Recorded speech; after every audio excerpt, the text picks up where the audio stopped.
Terima kasih sudah menyempatkan waktunya untuk menonton video ini. Jadi di video kali ini aku mau membahas tentang salah satu kisah yang pernah terjadi di negara Inggris, di mana ada seorang anak perempuan yang bernama Madeleine McCann diculik dari jendela kamarnya pada saat liburan. Penasaran dengan kisah selanjutnya? Langsung saja kita mulai ceritanya. Pada bulan April 2007, keluarga McCann berlibur ke Portugal dan mereka menginap di salah satu apartemen 2 kamar di lantai dasar resort Ocean Club. Selama liburan, mereka juga bertemu dengan teman-teman mereka. Pada tanggal 3 Mei 2007, Gary dan Kate, orang tua Madeleine, pergi makan malam di restoran dekat apartemen. Mereka meminta meja yang langsung menghadap apartemen biar bisa mengawasi anak-anak mereka. Sekitar pukul 8.30 malam, Gary dan Kate bergantian mengecek keadaan anak-anak. Mereka masuk lewat pintu belakang apartemen yang bisa dikunci dari dalam tapi dibiarkan tidak terkunci. Sekitar pukul 9.05 malam, Gary mampir ke kamar dan melihat Madeleine tidur nyenyak. Dia sempat menutup pintu kamar anak-anak yang terbuka sedikit. Tapi ketika Kate balik sekitar jam 10 malam, jendela kamar sudah terbuka lebar dan Madeleine ditemukan menghilang. Gary dan Kate seketika langsung panik. Mereka meminta tolong seorang teman untuk melaporkan kejadian tersebut ke pihak apartemen.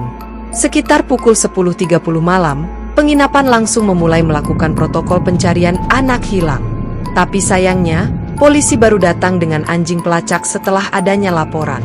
Kate bercerita kalau butuh waktu 12 jam sebelum mereka akhirnya memasang penghalang jalan di sekitar lokasi.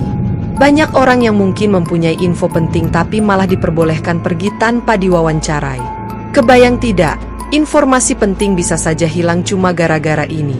Butuh waktu 5 hari sebelum Interpol akhirnya menyampaikan peringatan global tentang Madeleine.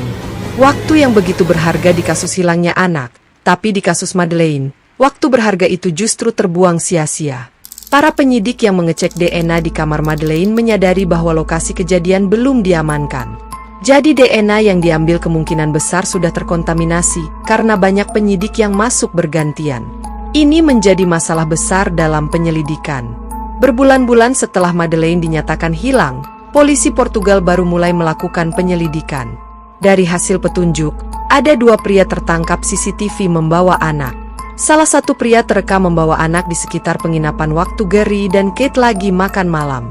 Teman makan malam mereka, Jane Tanner, mengaku melihat ada pria yang membawa anak saat pulang mengecek putrinya sendiri sekitar pukul 9.15 malam. Berdasarkan info awal, pria yang diduga terlibat adalah Robert Murat. Tapi, setelah diperiksa, tidak ada bukti cukup sehingga dia dibebaskan. Ada berbagai teori mengenai hilangnya Madeleine. Salah satunya, ada yang mencurigai orang tua Madeleine sendiri. Anjing pelacak yang dilatih untuk mencium darah bereaksi kuat di apartemen dan mobil mereka. Ada dugaan kalau mungkin Madeleine overdosis obat tidur. Tapi mereka menyangkal dugaan itu. Lagi pula, anjing polisi punya tingkat kesalahan deteksi hingga 78%, jadi hasilnya bisa tidak akurat. Selama penyelidikan, ada banyak perubahan. Kepala inspektur dicopot dari jabatannya. Inggris bahkan ikut turun tangan lewat Operation Grand. Operation Grand menyelidiki sekitar 60 orang yang dicurigai terlibat. Walau banyak teori, sampai sekarang belum ada bukti konkret yang bisa mengungkap misteri hilangnya Madeleine. Ini menjadi salah satu kasus hilang anak paling misterius di dunia. Ada teori yang mengatakan bahwa ini awalnya merupakan perampokan yang gagal, di mana pelaku ketahuan oleh Madeleine sehingga pelaku membawa kabur Madeleine. Tapi, teori ini lemah karena tidak ditemukan ada barang hilang dari apartemen. Ada juga teori tentang sarang pedofil di Algarve yang modusnya mirip kasus Madeleine. Teori yang lebih menyeramkan mengatakan jika Madeleine mungkin jadi korban perdagangan manusia. Katanya, dia diculik oleh kartel perdagangan manusia dari Belgia. Teori ini masuk akal karena Portugal dikenal sebagai lokasi rawan perdagangan manusia.